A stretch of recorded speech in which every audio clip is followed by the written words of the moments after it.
the island of Crete, set like a jewel in the blue embrace of the Aegean Sea, holds within its stones and whispers a story older than memory, older even than many of the myths we still tell today. Here, more than 4,000 years ago, a people flourished whose artistry, seafaring skill, and mysterious rituals shaped the course of history and inspired legends that endure even now. They were the Minoans, and their civilization shone like a beacon in the dawn of Europe, then faded, leaving behind questions, fragments, and shadows. Who were they, and what secrets do their silent ruins still keep? Tonight, let us journey together into the heart of their lost world. Before we begin, let me know in the comments where you're listening from and what time it is. It's somewhat comforting to imagine all of us, scattered across the globe, quietly unwinding together. So, breathe deeply, settle in, and allow the mysteries of time and space to cradle your imagination. For in the quiet hours of the night, under the same stars watched by our ancestors, the secrets of long-lost civilizations await, patiently, quietly, like ancient stars still shining from light years away. Let's begin. Imagine yourself drifting slowly across the deep blue waters of the Aegean Sea. The waves rise and fall with a steady rhythm, their crests kissed by sunlight, their depths echoing with silence. The air is warm and scented faintly of salt, the horizon stretching wide and endless around you. As you look ahead, an island begins to take shape in the shimmering distance. At first, it appears like a shadow rising from the sea, but as you drift closer, its details reveal themselves. Mountains rise like ancient guardians, their rugged peaks softened by a haze of morning light. Valleys descend gently toward fertile plains, and the long coastline is lined with hidden coves, rocky cliffs, and golden sands. This is Crete, the cradle of the Minoan world, a place where sea and sky meet in a harmony that has shaped human stories for thousands of years. Crete lies at the crossroads of three continents: Europe, Asia, and Africa. It is the largest of the Greek islands, stretching some 260 kilometers from east to west, with a coastline that winds and twists for more than 1,000 kilometers. Its harbors are natural havens, carved over millennia by waves and winds, and it is easy to imagine Minoan ships setting sail from these shores, their sails swelling with the breath of the sea. The island's position made it a natural bridge between worlds. To the north, across the Aegean, lay the Cycladic Islands and mainland Greece. To the south, open waters led toward the ancient civilization of Egypt. To the east stretched the Levant, gateway to Mesopotamia. To the west lay the wider Mediterranean, a sea that connected distant lands long before written history. Crete was both isolated and connected, a world unto itself, yet one that touched many others. The landscape of Crete is one of striking contrasts. Towering mountain ranges dominate the island, their summits often capped with snow in winter, even as the coastal plains below bask in mild sun. Mount Shida, the highest peak, rises proudly in the center of the island, while the white mountains in the west shine with a brightness that gave them their name. These mountains were more than mere scenery to the Minoans. They were sacred. Their caves became places of worship, their heights places of pilgrimage.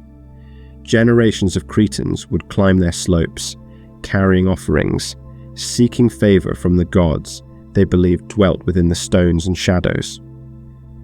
Between the mountains lie fertile valleys, watered by small rivers and streams. The soil here nurtured groves of olive trees, vineyards heavy with grapes, and fields of barley that rippled in the breeze like golden seas. Olives and wine would become the lifeblood of the island, feeding not only its people but also its trade with distant lands. Bees, too, thrived in this landscape, and honey was treasured both as food and as a symbol of sweetness and life. Even today, Cretan honey carries with it the taste of thyme, wild herbs, and blossoms that have covered the island since ancient times. Yet for all the richness of the land, it was the sea that defined Crete.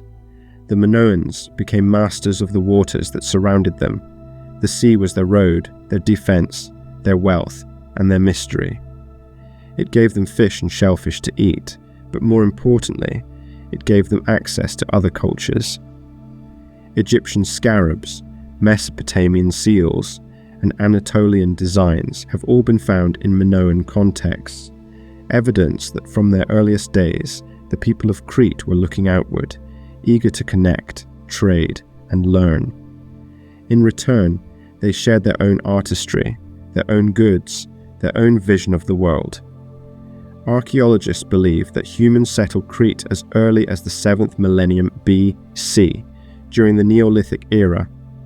These first inhabitants farmed the land, kept animals, and slowly shaped a way of life that blended with the rhythms of the island. They built simple homes, used stone tools, and began crafting pottery. Over thousands of years, their skills grew, their communities expanded, and by the 3rd millennium BC, the seeds of a remarkable civilization had taken root. What would later blossom as Minoan culture was not sudden. It was the result of centuries of quiet progress, nurtured by the unique conditions of Crete. When we speak of the Minoans, we use a name they themselves never used. The term was coined by Sir Arthur Evans, the British archaeologist who excavated the Grand Palace of Knossos in the early 20th century. He named them after King Minos, the legendary ruler of Crete, who appears in Greek mythology as the master of the Labyrinth. Yet even if the name is not their own, it captures something of the majesty and mystery they have come to represent. They were the first great civilization of Europe, flourishing more than 1,000 years before the rise of classical Athens, and yet for centuries they lay forgotten beneath the earth, their story silent until modern times. Standing on the shores of Crete, one might imagine the world as the Minoans saw it. The sea stretched out as an open road, inviting exploration. The mountains loomed as eternal witnesses, their caves filled with echoes of rituals and prayers. The air carried the scent of thyme and wildflowers, the call of seabirds, the hum of bees. Villages dotted the valleys, small clusters of houses where families lived, worked, and dreamed.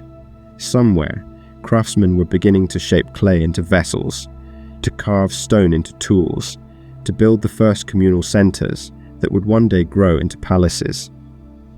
Picture the setting sun casting a golden glow across the island. The waves sparkle as they lap against the shore. In the distance, smoke rises gently from hearths as evening meals are prepared. Children laugh and play near the water, their voices mingling with the whisper of the sea breeze. The island is alive yet calm, waiting quietly for the dawn of something extraordinary. For in these mountains and plains, in these coves and harbours, the foundations of the Minoan world are being laid, a world that would shine with brilliance, then fade into silence, leaving behind only ruins, legends, and mysteries.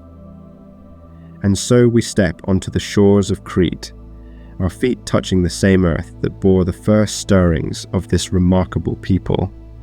The world between sea and sky welcomes us in, asking us to listen closely, to feel the rhythm of waves and winds, to imagine the footsteps of those who came before. Here begins the story of the Minoans, a story as fragile and brilliant as the light of dawn across the Aegean. Close your eyes and imagine standing at the edge of a quiet Cretan valley at the very dawn of civilization. The air is still cool, touched by the night, but the horizon glows softly as the first light of day spills across the mountains. Birds begin their morning chorus, filling the silence with calls that echo through the olive groves. A small village lies ahead, its houses made of mud brick and stone, simple yet sturdy, huddled together as if seeking comfort from one another. Smoke rises gently from hearths within, carrying the scent of wood and grain. This is the world of Crete in the Neolithic and early Bronze Age, where the ancestors of the Minoans first began to shape lives that would eventually give rise to Europe's first great civilization. The earliest settlers on Crete likely arrived from the east, perhaps from Anatolia or the Levant, around 7000 BC. They crossed the sea in small boats, braving open waters to reach this fertile island. What they found was a land abundant with opportunity. The valleys provided rich soil for crops, the forests offered wood for tools and shelter, and the surrounding sea teemed with fish. These early communities were farmers and herders, growing barley and wheat, keeping goats and sheep, and gathering olives and figs. Their lives were simple but not primitive. They built villages with houses clustered together, shared in tasks, and developed traditions that bound them as a people. Over centuries, their skills deepened. They learned to shape clay into pottery, not only for practical storage, but also with an emerging sense of beauty. Designs began simple: lines, dots, and waves etched into the clay. But even in these modest beginnings, one can sense the creativity that would later burst forth in Minoan art. Stone tools gave way to copper and eventually bronze, materials that allowed greater precision, stronger weapons, and new possibilities. The Bronze Age, beginning around 3000 BC, marked a turning point. It was the threshold upon which the Minoans would step into brilliance. As villages grew, so too did social complexity. Leaders emerged, not as kings in the later sense, but as figures of respect who organized the planting of fields, the building of structures, the defense of communities. Families expanded into clans, and clans into small communities. Trade networks began to form, at first locally across Crete, then further afield to neighboring islands. Obsidian from Melos, copper from Cyprus, and other exotic goods made their way into Cretan hands. Each new exchange brought not only materials but ideas, methods of craftsmanship, spiritual concepts, and symbols that enriched the island's culture. It was during this time that the first signs of what we now call Minoan truly began to emerge. Religious practices took shape, often tied to the natural world. Shrines were placed in caves and on mountaintops, places where earth and sky seemed to meet. The fertility of the land, the rhythms of the seasons, and the untamed power of nature were honored and revered. It is likely that the goddess figure, so prominent in later Minoan art, had her roots in these early beliefs, as the giver of life and protector of the people. By around 2600 BC, the scattered communities of Crete had grown into something more unified. Villages expanded into towns, and new centers of power began to rise. While we do not yet see the vast palaces that would later define the Minoan age, we can trace their beginnings here. Buildings became larger and more complex, with rooms dedicated not only to living, but also to storage, ritual, and perhaps administration. It is as though Crete was slowly, patiently weaving together the threads of a society that would one day astonish the world. What is remarkable about this early period is how little evidence of warfare we find. Unlike many contemporaneous societies in the Near East and beyond, where fortifications and weapons speak of conflict, the remains from early Crete suggest a relatively peaceful existence. Villages were rarely walled, and while weapons existed, they were not central. It is possible that the sea itself provided a kind of protection, insulating the island from the same level of constant warfare that troubled others. This atmosphere may have allowed the Minoans to direct more energy into trade, art, and religion, nurturing the culture that would later blossom so vividly. Imagine now the slow rhythm of life in one of these early Bronze Age communities. The sun climbs higher, warming the valley. Farmers bend low in the fields, tending barley and wheat that ripple gently in the breeze. goats wander the slopes, their bells tinkling faintly as they graze.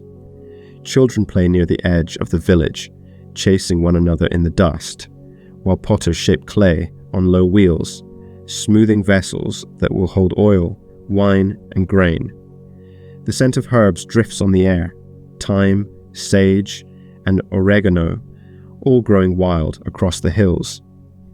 Life here is humble but full, woven into the rhythms of the earth and sea. This was the foundation upon which Minoan civilization would be built. Centuries of gradual growth, quiet innovation, and the steady weaving together of community, artistry, and spirituality. By the early 2nd millennium BC, Crete was ready to take its next step. Across the island, great centres began to rise, not simple villages, but vast palatial complexes with storerooms, workshops, courtyards, and ceremonial halls.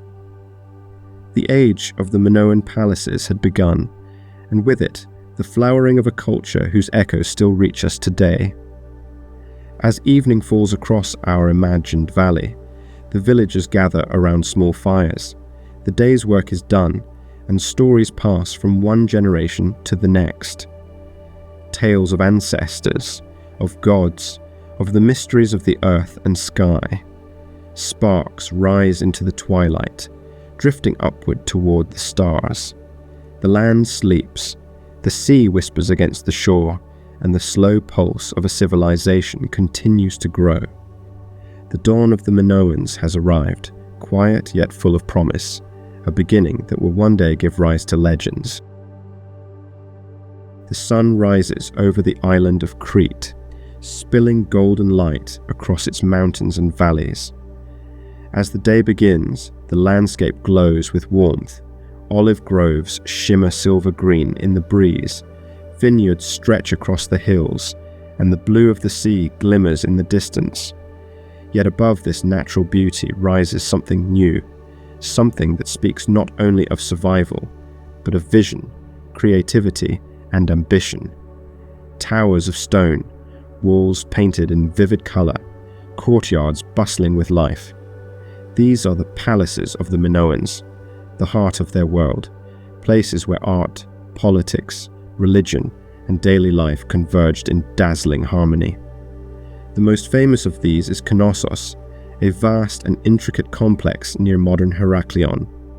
To walk its halls in the imagination is to enter a world unlike any other of its time.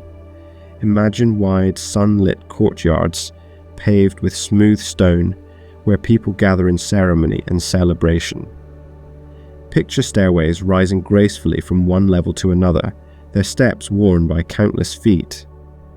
Windows and doorways open into chambers, both grand and intimate, some filled with storerooms, holding jars of oil and grain, others adorned with frescoes that shimmer in bright reds, blues, and golds. Light wells and air shafts punctuate the structure, allowing sunshine and breezes to flow through the spaces, filling them with a sense of openness and connection to the outside world. Knossos was not a palace in the sense of a fortress. Unlike later citadels of Greece, its walls were not built for defense. There are no towering battlements, no heavy fortifications bristling with weapons. Instead, it was a place of community and ritual, administration and artistry. Archaeologists believe it was constructed around 1900 BC and rebuilt after earthquakes in the centuries that followed, evolving into a labyrinthine structure with more than 1,000 rooms. It is here that myth and history intertwine, for the Greeks would later tell stories of King Minos and his labyrinth, where the fearsome Minotaur lurked. Looking at Knossos, with its complex web of corridors and chambers, it is easy to see how such legends could arise. But Knossos was not alone. Across the island, other great palaces rose, Phaistos in the south, Malea in the north, Zakros to the east. Each shared common features, yet had its own character. Phaistos, perched on a broad plain with sweeping views of Mount Ida, was known for its graceful layout and airy courtyards.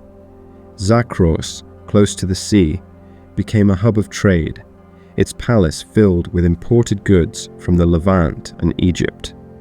Malea, meanwhile, showed the grandeur of Minoan architecture with its expansive storage rooms and ceremonial spaces. Together, these centers formed a network of power and culture, connected by roads and bound by shared traditions. The palaces were more than just royal residences. They were administrative hubs, where officials managed the storage and distribution of goods. Enormous jars, called pithoi, lined storerooms filled with olive oil, grain, wine, and honey, the wealth of the island preserved for times of need and for exchange with other lands. The palaces were also workshops of creativity. Within their walls, artisans crafted fine pottery, intricate jewelry, and textiles woven with patterns that shimmered like sunlight on water. Scribes pressed symbols into clay tablets, recording accounts in Linear A, the mysterious script of the Minoans that still resists full decipherment. Yet beyond administration and craft, the palaces were sacred places. Their courtyards likely hosted religious ceremonies, their halls echoing with chants and music. Shrines and sacred symbols appeared throughout, from the double axe, the labyrinth, to the horns of consecration that crowned their rooftops. Frescoes adorned the walls with scenes of dancers leaping with grace, dolphins swimming through seas of blue, lilies blooming with delicate beauty. These were not mere decorations, but windows into the Minoan soul, reflecting a people who celebrated life, nature, and the divine in vibrant color and movement. The architecture itself reveals much about the Minoan spirit. The palaces were open, light-filled, and connected to the natural world. Unlike the closed, defensive fortresses of later cultures, these structures embraced their surroundings. Wide courtyards drew people together beneath the sky, and frescoes brought the sea and fields indoors. The emphasis was not on keeping enemies out, but on bringing community in. It suggests a society confident in its place, secure in its dominance of the seas, and devoted to celebration and ritual. As you walk through Knossos in your mind's eye, imagine the sounds that once filled its spaces, the clatter of pottery in workshops, the rhythm of footsteps on stone stairways, the laughter of children chasing one another through courtyards. Priests chant prayers before altars, their voices mingling with the low hum of bees in nearby gardens. Musicians play lyres and pipes, their notes floating through the halls, weaving a tapestry of sound that mirrors the vivid colors on the walls. Everywhere, life pulses with energy, a civilization at its peak. And yet, for all its grandeur, Knossos and the other palaces were not eternal. Earthquakes shook Crete often, and rebuilding was a constant necessity. Fires sometimes swept through their halls, leaving only blackened ruins that were patiently rebuilt again. The Minoans seemed resilient, rising each time with renewed creativity, as though destruction itself could not silence their brilliance. As the sun sets over the Cretan hills, picture the palaces bathed in warm light. Their walls glow gold and red, their courtyards quiet after the day's bustle. Torches flicker along corridors, casting long shadows. In the distance, the sea murmurs against the shore, and stars begin to shine above the mountains. The palaces stand as symbols of a people who shaped stone and color into something more than buildings, into living expressions of their world. Knossos, Phaistos, Malea, Zakros, names that still echo across time. These were not merely centers of power, but reflections of a civilization's soul. In their walls, we find order and beauty. In their art, we glimpse joy and devotion. And in their very foundations, we hear the heartbeat of the Minoans. Their palaces remind us that greatness can be built not only on conquest or defense, but on creativity, connection, and a deep reverence for the rhythms of life. The sun rises gently over the island of Crete, and the light falls across the walls of the great palaces, revealing colours that glow as if freshly painted. The Minoans were not merely builders of stone, they were painters of life, dreamers who captured the beauty of their world in images that shimmer with vitality. To step into the halls of Knossos or Phaistos in their prime would have been to enter a living gallery, where every surface spoke, every wall sang with colour and meaning. Unlike many ancient cultures whose art was dominated by scenes of war or conquest, the Minoans filled their frescoes and pottery with the rhythms of nature and the grace of movement. Their walls were alive with lilies blooming in vivid reds, dolphins leaping joyfully through deep blue seas, and young men and women performing daring athletic feats with bulls. Animals, plants, and the flowing patterns of water and wind filled their vision. It is as if they sought not to glorify battle but to celebrate harmony, abundance, and the vibrant energy of life itself. One of the most famous scenes is the dolphin fresco from Knossos. Imagine walking through a chamber where the walls ripple with colour, deep cobalt blues, brilliant whites, and rich golds. Dolphins leap and glide among shoals of fish, their bodies curved with elegance, their motion captured with such liveliness that they seem to dance before your eyes. This was no static art, it was fluid, dynamic, full of joy. To the Minoans, the sea was more than a source of wealth. It was part of their spirit, and here, on their walls, they gave it the tribute of beauty. In another chamber, the Prince of the Lilies strides proudly, crowned with a diadem and framed by lilies and sacred symbols. His figure, slender and stylized, carries both elegance and authority. Was he a prince, a priest, or perhaps a god? We cannot know for certain, but his presence suggests the blending of nature, ritual, and leadership in a single figure. The lilies, vivid against the background, are not merely decorative.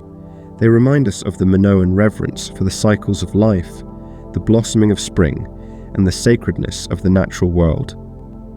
Perhaps the most striking images of all are the bull-leaping frescoes. In these scenes, young acrobats grasp the horns of a great bull, vaulting gracefully over its back in daring displays of skill and strength. Their bodies twist in mid-air, captured with flowing lines that suggest both danger and beauty. To us, it may seem like spectacle, but to the Minoans, it was surely more.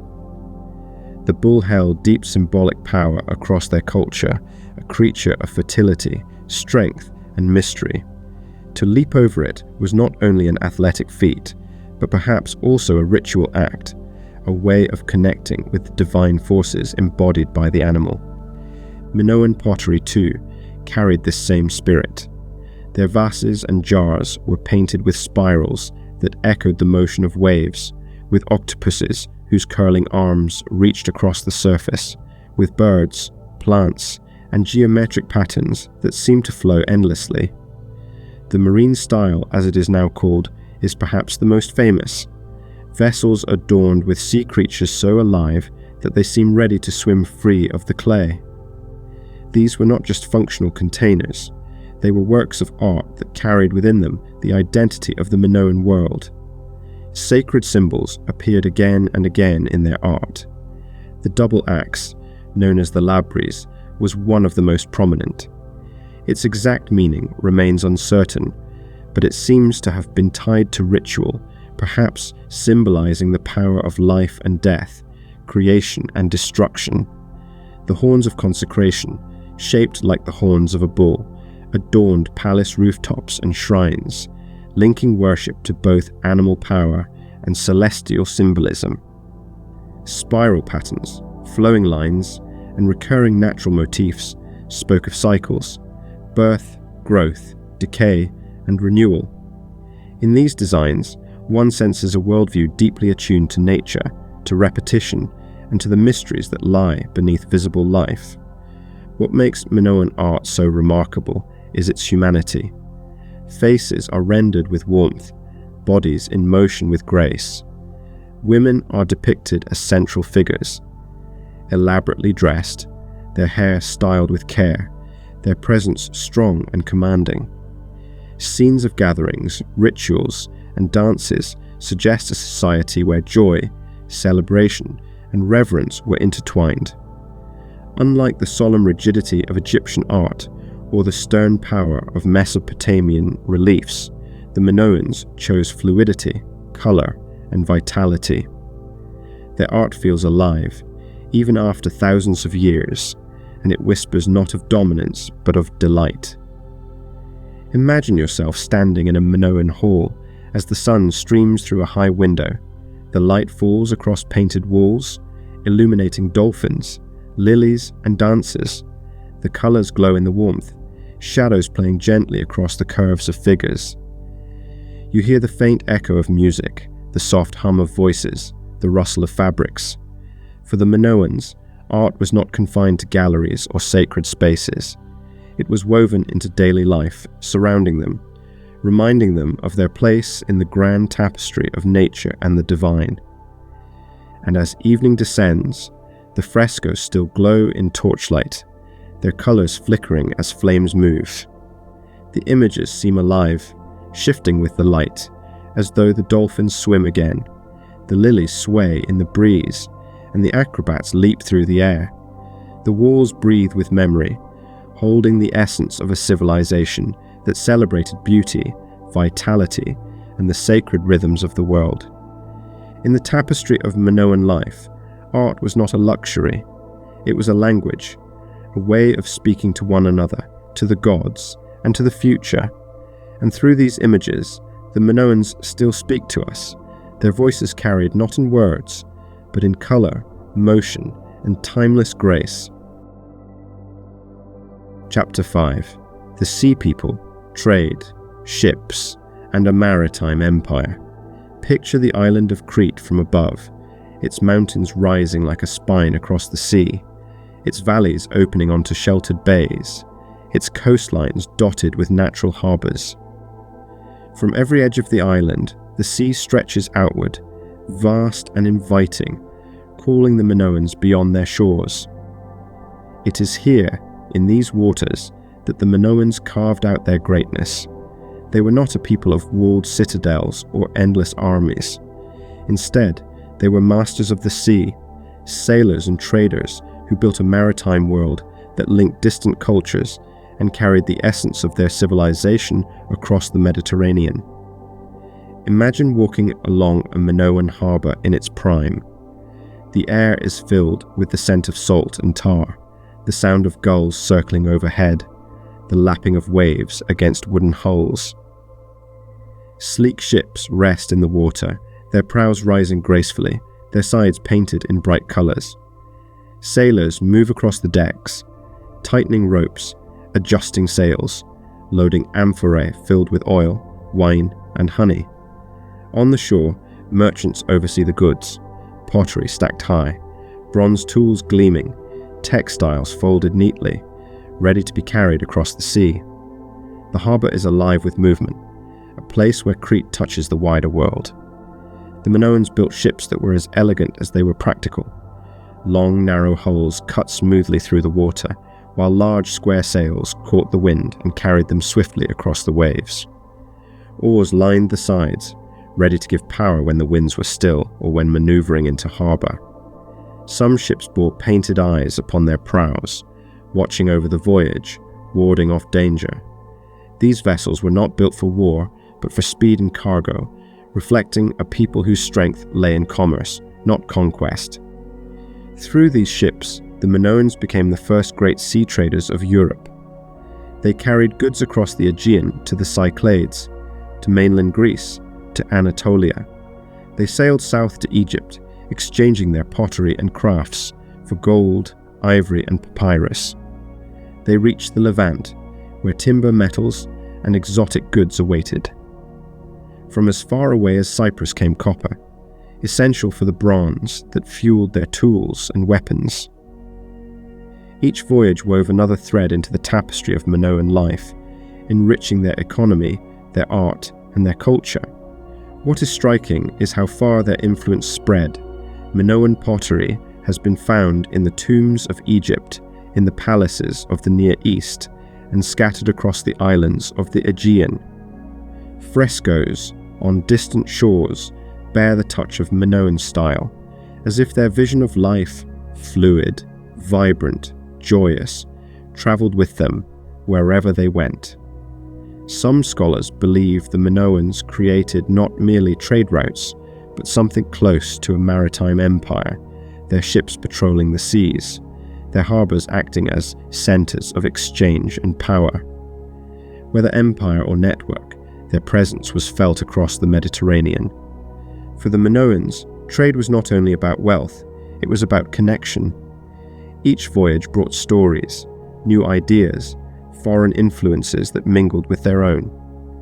Egyptian symbols appear alongside Minoan ones, suggesting shared rituals or borrowed meanings. Materials from distant lands were transformed by Minoan hands into art that was distinctly their own. Their openness to exchange made them both unique and deeply interconnected, shaping a civilization that was cosmopolitan long before the word existed. The sea also shaped their mythology and rituals. The bull, central to their culture, may have been linked to the power of the waves, a creature as untamed and unstoppable as the sea itself. Dolphins, octopuses, and fish filled their art, reminders that the ocean was not just a route for trade, but a sacred realm, a living force to be honoured and celebrated. It is easy to imagine Minoan sailors whispering prayers to the gods before setting sail, asking for calm waters and favourable winds, offering thanks upon their return.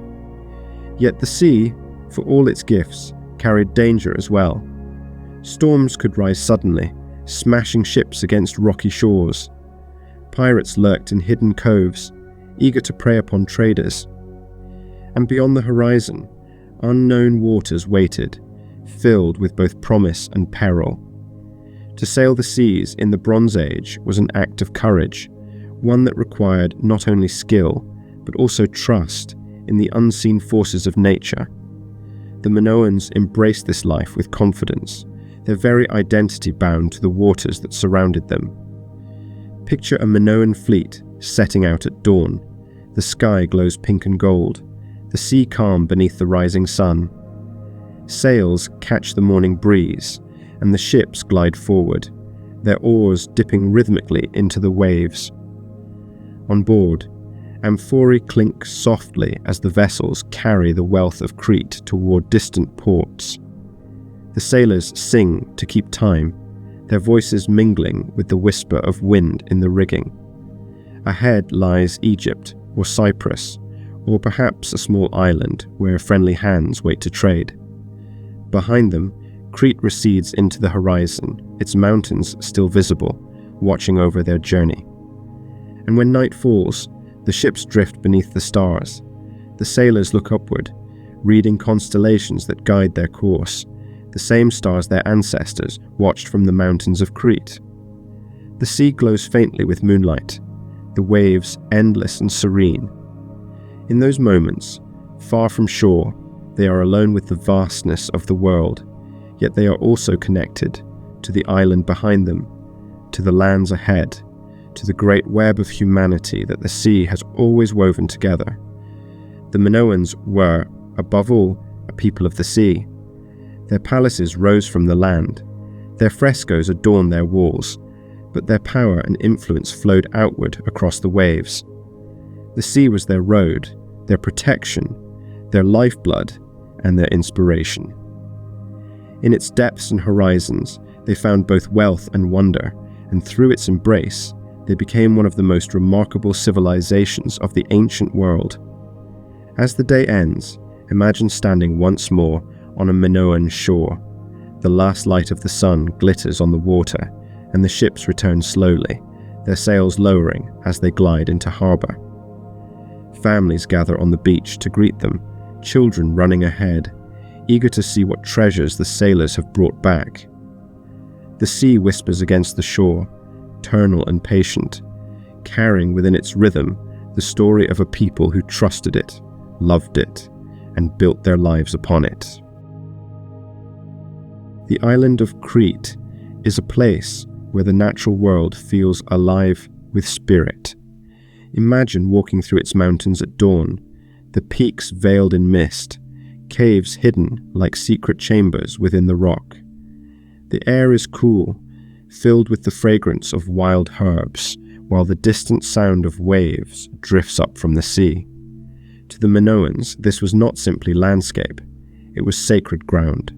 Their gods and goddesses were woven into every hill, every cave, every tree and stone. To live in Crete was to live within a world alive with divinity, where daily life and ritual were one. Unlike later Greek religion, with its clear pantheon of named deities, the Minoan spiritual world is elusive, mysterious, and largely reconstructed from fragments of art and archaeology. Yet, patterns emerge, whispers of a faith deeply tied to nature, fertility, and cycles of renewal. Central to their religion appears to have been a great goddess, sometimes shown standing between lions, sometimes holding serpents, sometimes crowned with flowers or symbols of the moon. She was the giver of life, the protector of the household, the embodiment of fertility and growth. Alongside her, male figures appear, perhaps consorts, priests, or symbolic representations of seasonal cycles, but it is the goddess who dominates their imagery, radiant and commanding. One of the most striking pieces of evidence is the snake goddess figurines found at Knossos. Picture a woman dressed in elaborate garments, her bodice open, her arms outstretched, holding serpents that coil upward toward her crown. Her gaze is direct, almost hypnotic, her posture both commanding and serene.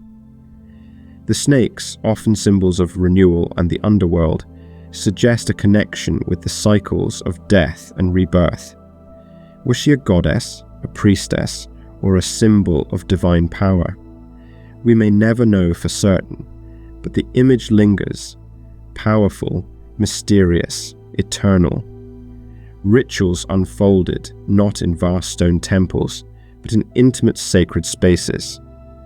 Caves deep within the mountains became shrines, their walls flickering with torchlight as offerings were placed before stalagmites thought to embody the divine. Mountaintops, exposed to the wind and stars, became altars under the open sky, where libations of wine or oil were poured into the earth.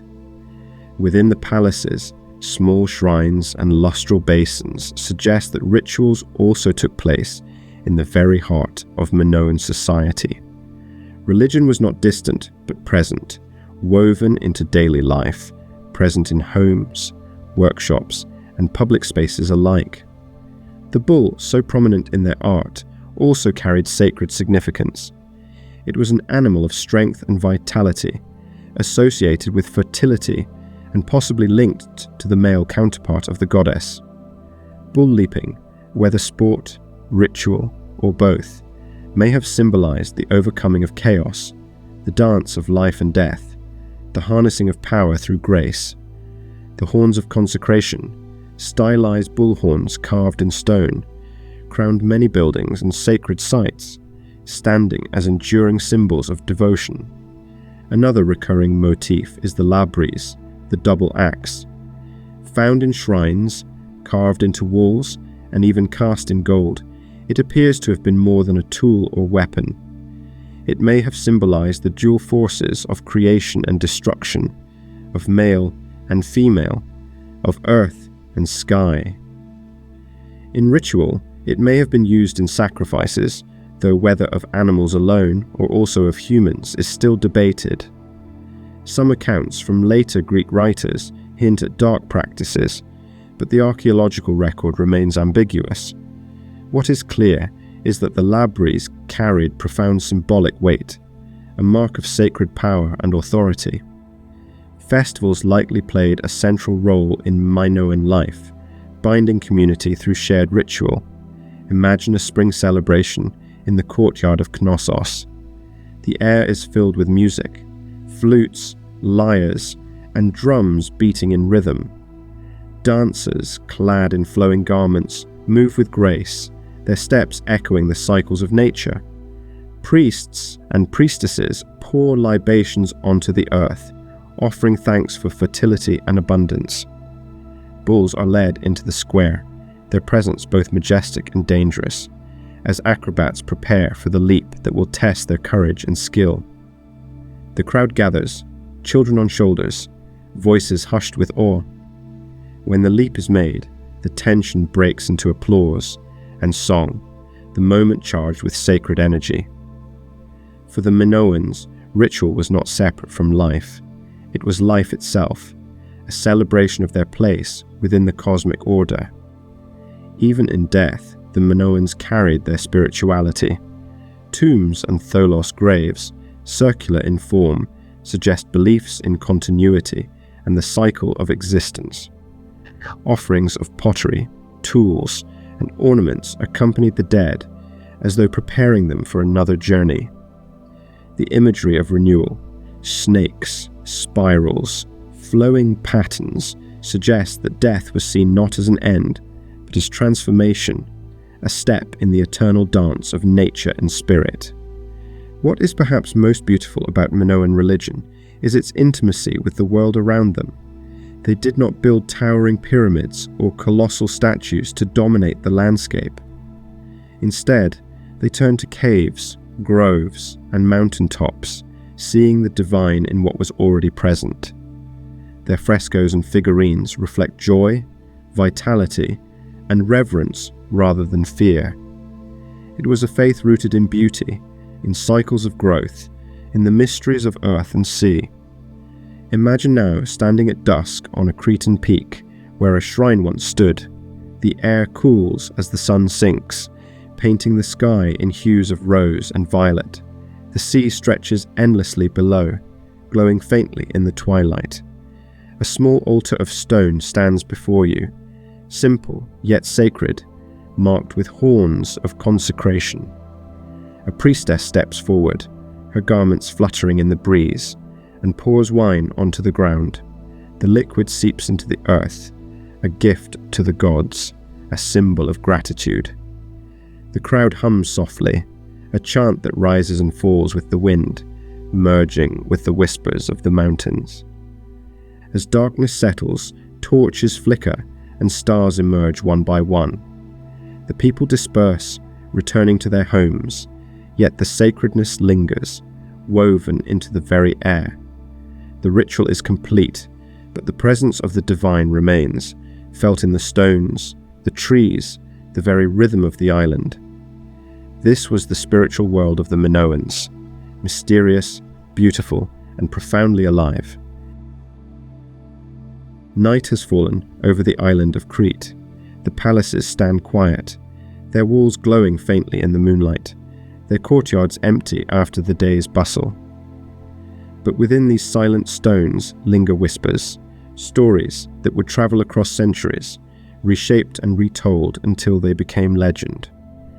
For the Minoans did not simply build palaces and paint frescoes. They gave rise to myths so powerful that they still live in our imaginations today. At the heart of these is the tale of the Labyrinth and the Minotaur, a story born of stone, yet transformed into timeless myth. The Greeks told of King Minos, ruler of Crete, who commanded the building of a great labyrinth so vast and intricate that no one who entered could ever escape. Within it dwelt the Minotaur, a creature half man, half bull, born of divine punishment and human folly. Each year, the Athenians were forced to send youths and maidens to Crete as tribute, destined to wander the endless corridors until the beast found them. Only with the arrival of Theseus, guided by Ariadne's thread, did the monster fall and the captives escape. It is a story of fear and courage, of entrapment and liberation, of monstrous power overcome by human cleverness. But where did this myth begin? Many scholars believe it was born from the great palace of Knossos itself. Its sprawling halls, with staircases leading in many directions, chambers opening into other chambers, corridors turning back on themselves, could easily seem like a labyrinth to those unfamiliar with its design. To enter such a place without a guide might feel like stepping into a puzzle of stone, where one wrong turn could leave you wandering endlessly. To later Greek storytellers, this architectural marvel became a prison of myth, a labyrinth that captured the imagination. The Minotaur, too, may have its roots in Minoan symbolism. The bull, as we have seen, was sacred to the Minoans, powerful, fertile, tied to ritual and renewal. Bull leaping, frescoes of charging animals, and the horns of consecration all point to the centrality of this creature in their world. To outsiders, such reverence may have seemed strange, even unsettling. In time, the Greeks may have transformed the image of the bull into something monstrous, the Minotaur, a symbol of otherness, danger, and divine punishment. Where the Minoans saw vitality, the Greeks imagined terror. Ariadne, the daughter of Minos, plays a gentler role in the myth. She falls in love with Theseus, offering him a thread to guide his way through the labyrinth. The image of a thread, simple yet powerful, speaks to something profound. The idea that even in the darkest and most confusing of places, a slender connection can lead us back to light. To the Greeks, Ariadne was both helper and betrayer, goddess and mortal, loved and abandoned. Yet in the echoes of her story, we may glimpse the memory of Minoan priestesses, women who held power within their rituals, guiding their people through mysteries of life, death, and rebirth. Other myths, too, seem to find their roots in the Minoans. The tale of Zeus himself is tied to Crete, where he was said to have been hidden in a cave on Mount Ida as an infant, protected from his father Cronus. The mountains of Crete are dotted with sacred caves, places where offerings have been found dating back to Minoan times.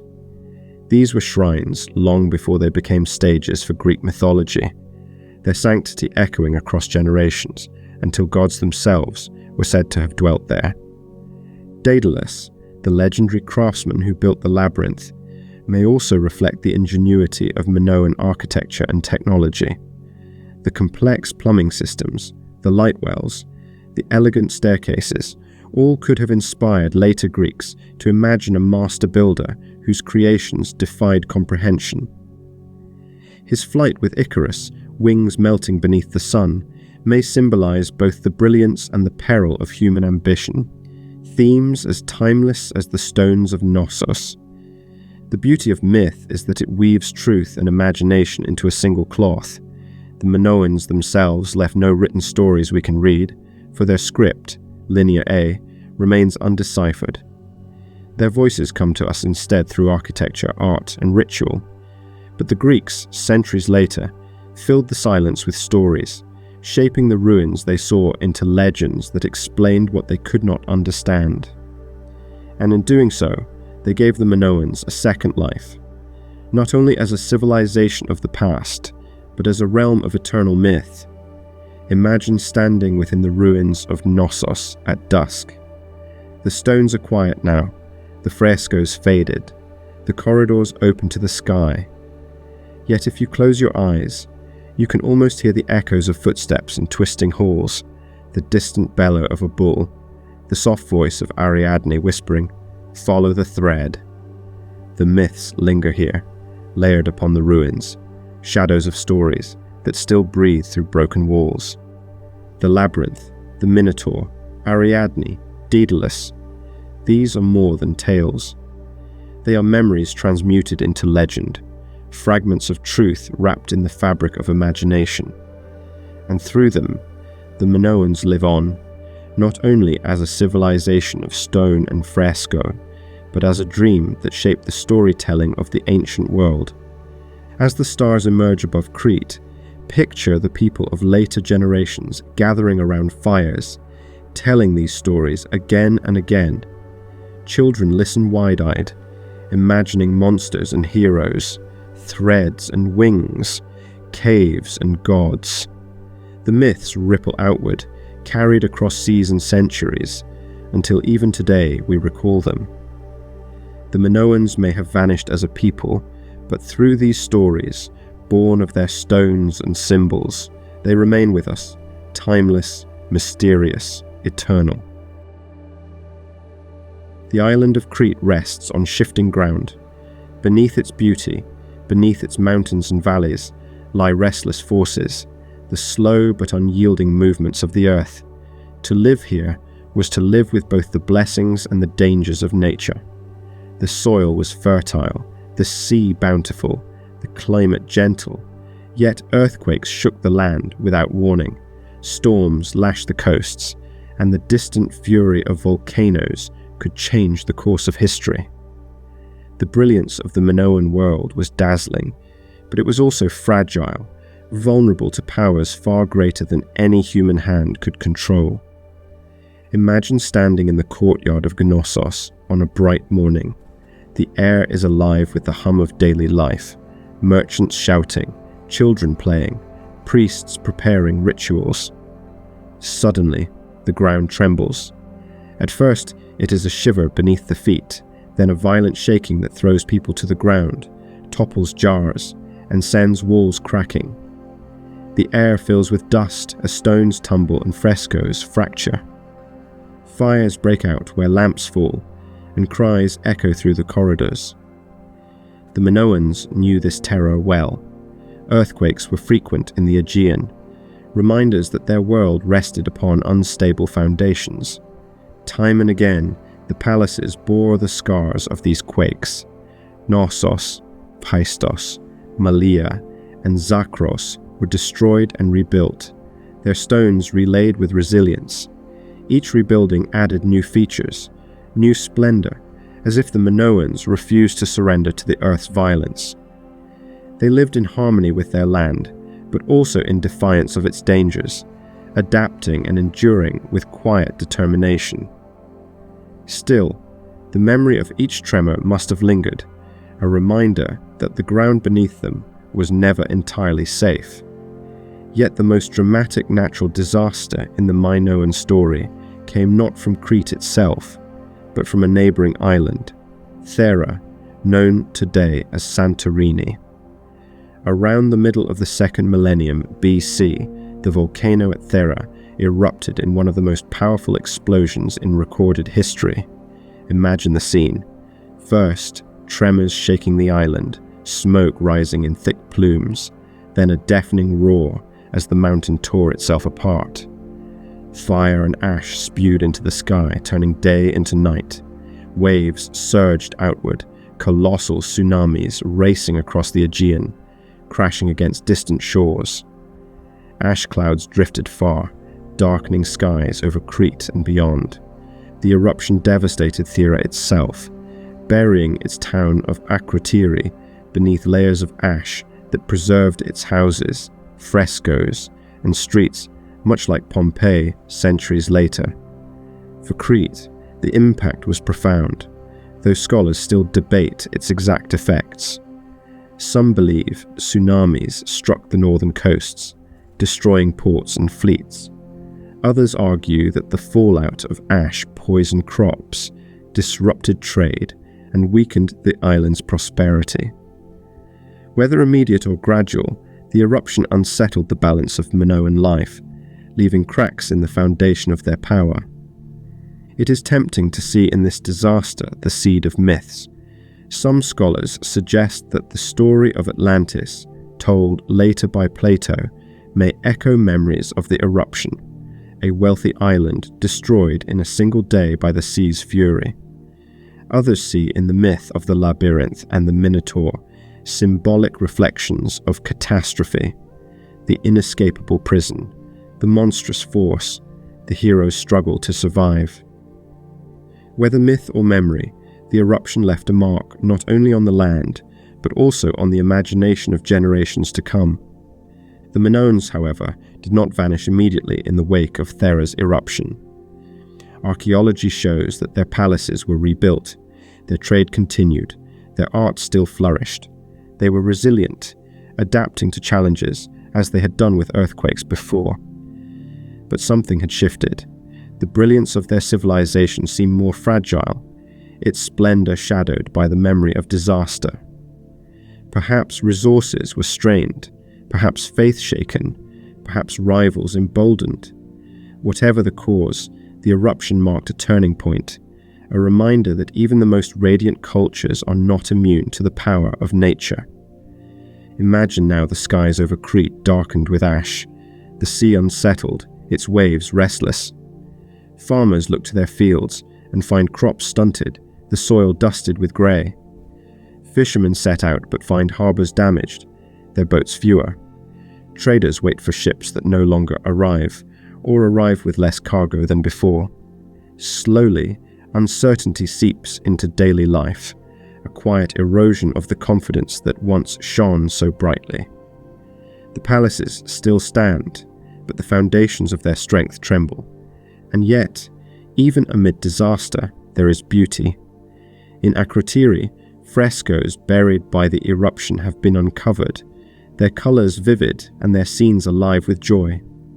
Swallows dart among lilies, young people dance, ships sail across painted seas. The art of Thera shows a world that, even on the brink of catastrophe, celebrated life in all its vibrancy. Perhaps this is the truest legacy of the Minoans.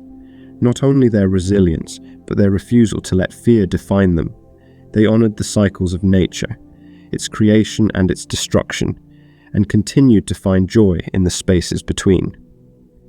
As evening falls, picture the island of Crete after the eruption.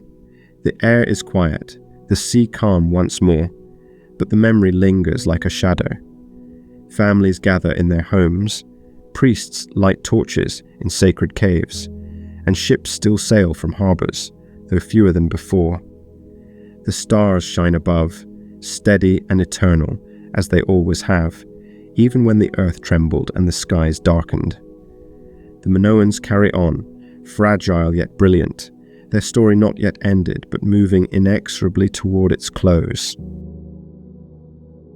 The palaces of Crete once gleamed with colour and life, their frescoes glowing in the sunlight, their courtyards filled with music, trade, and ritual.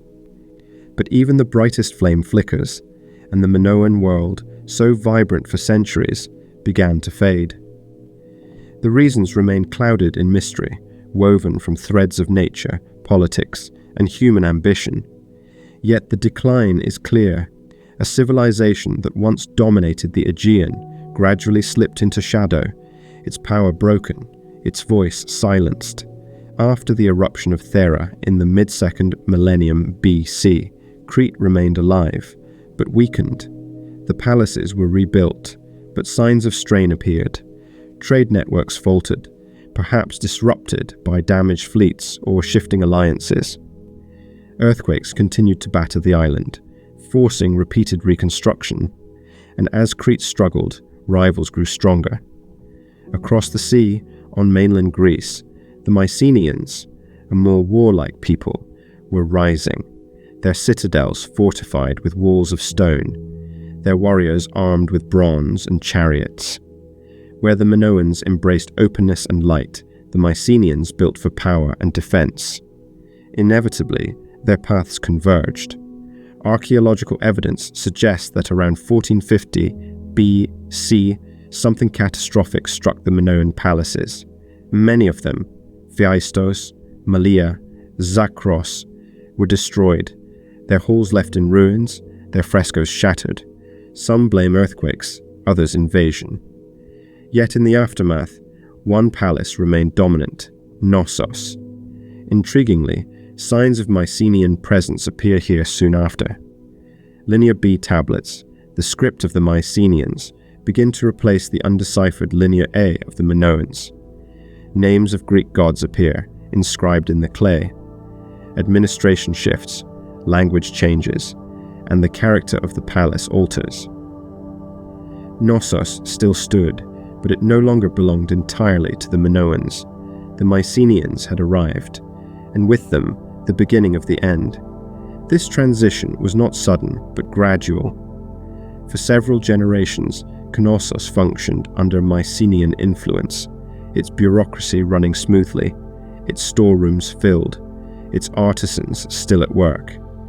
Yet the essence of Minoan culture, its goddess worship, its unique language, its fluid art, began to fade, replaced by the more rigid, militaristic systems of the mainland. What had once been a civilization defined by joy, vitality, and connection became subsumed within a culture of conquest and hierarchy. The labyrinth, once a symbol of mystery and ritual, now served as the seat of a foreign administration. By around 1375 BC, Knossos too fell, consumed by fire. Whether destroyed by another earthquake, internal unrest, or deliberate attack, we cannot say for certain. What is clear is that the last great center of Minoan civilization was gone.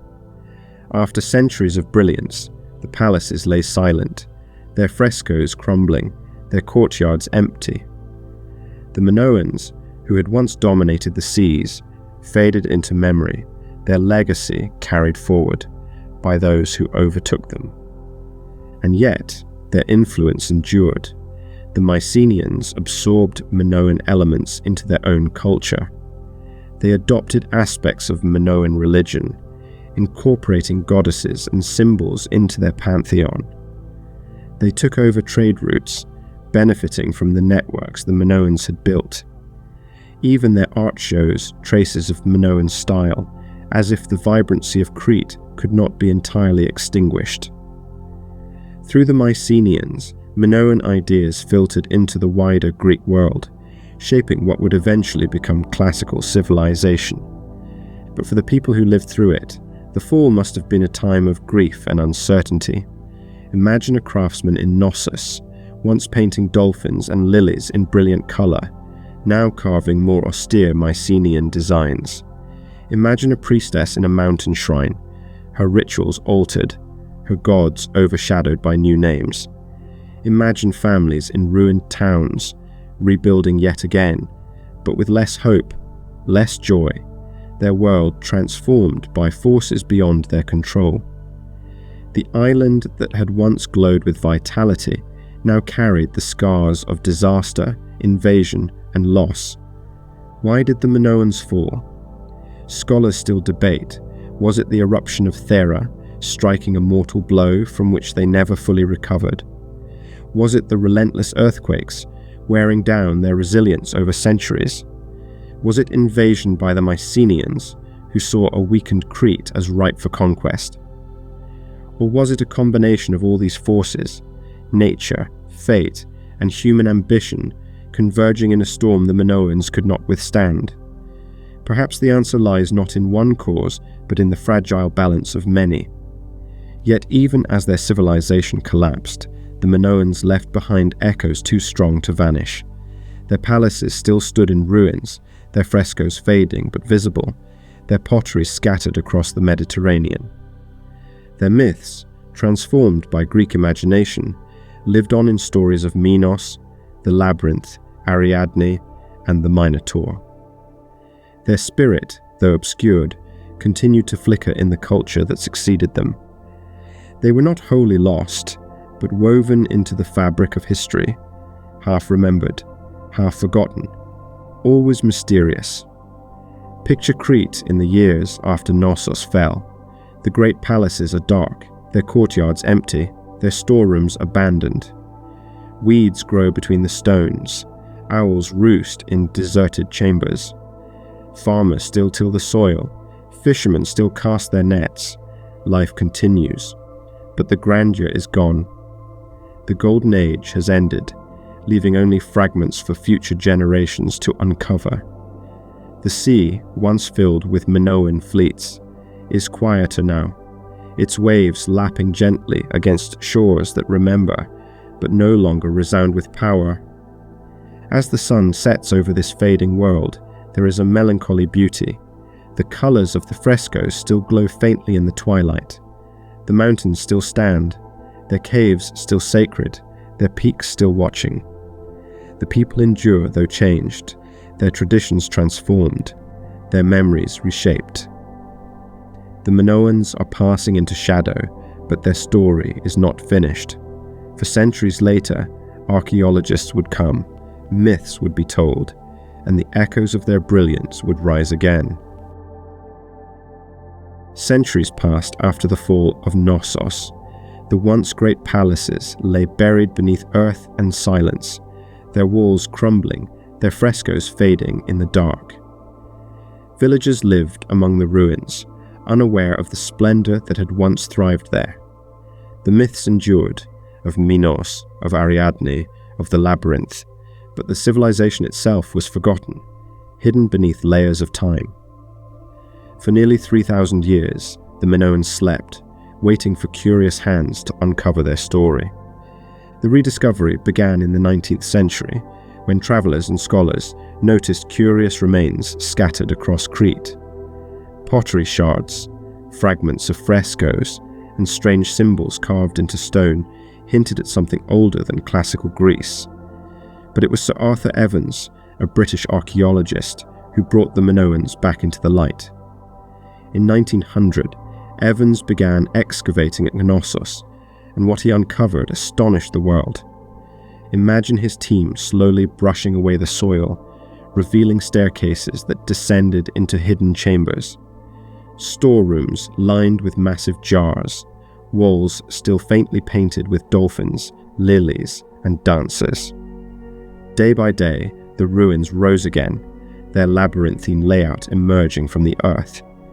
Evans, captivated by the discovery, named the people Minoans after the legendary King Minos.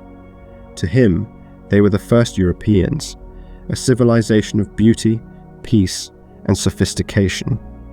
His vision of the Minoans as a joyful, almost utopian society captured the imagination of the world. Yet archaeology is never without debate. Evans restored parts of Knossos with concrete and paint, reimagining what he thought the palace had looked like. His reconstructions, though vivid, blurred the line between evidence and interpretation. Were the Minoans truly as peaceful as he believed, or did their rituals hold darker aspects?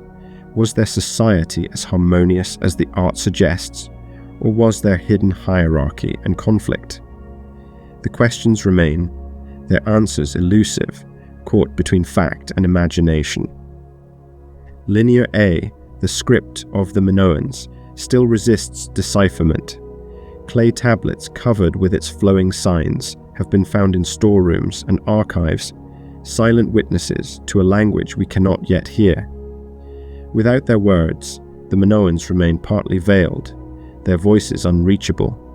Linear B, the script of the later Mycenaeans, has been cracked, revealing inventories and records, but Linear A holds its secrets.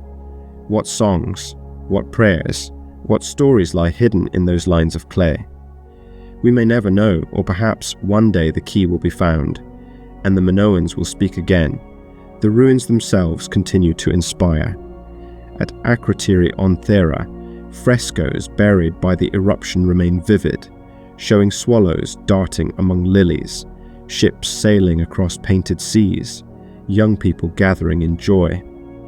At Knossos, the grand staircases still rise, the light wells still glow with sunshine, the reconstructed frescoes shimmer with colour. Visitors walk the same courtyards where Minoans once danced, stand before storerooms where oil and grain were stored, and peer into chambers where rituals may have unfolded. The silence of centuries is broken by the murmur of footsteps, the whispers of guides, the quiet awe of travellers standing before the echoes of a lost world. The Minoans live on, too, in our imagination. Their myths became Greek legends. Their art continues to captivate.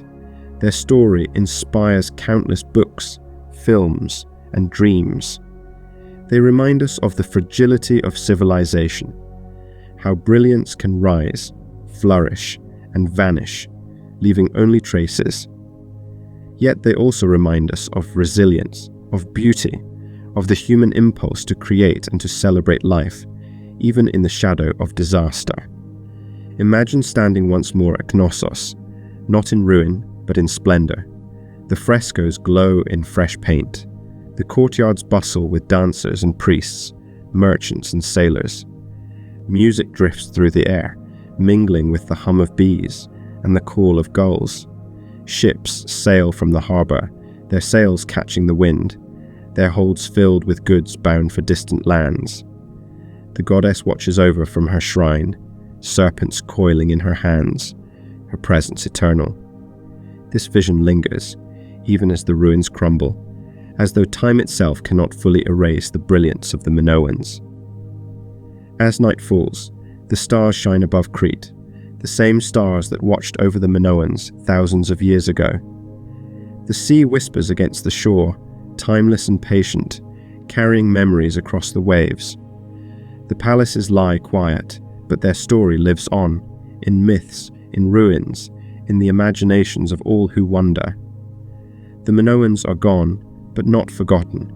Their echoes remain, soft yet enduring, like music fading into the distance, like a dream that lingers even after waking. And so, our voyage through the world of the Minoans draws to a close.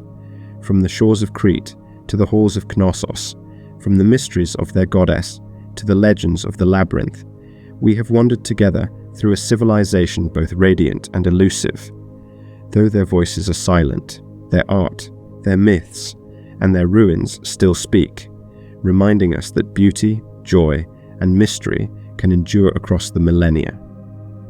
Wherever you are in the world, thank you for listening, for sharing this quiet moment across the span of night. If you enjoyed this journey, be sure to like and subscribe so you don't miss any future travels into the past. And until we meet again, may your rest be deep, your dreams gentle, and your spirit at peace. Sleep well.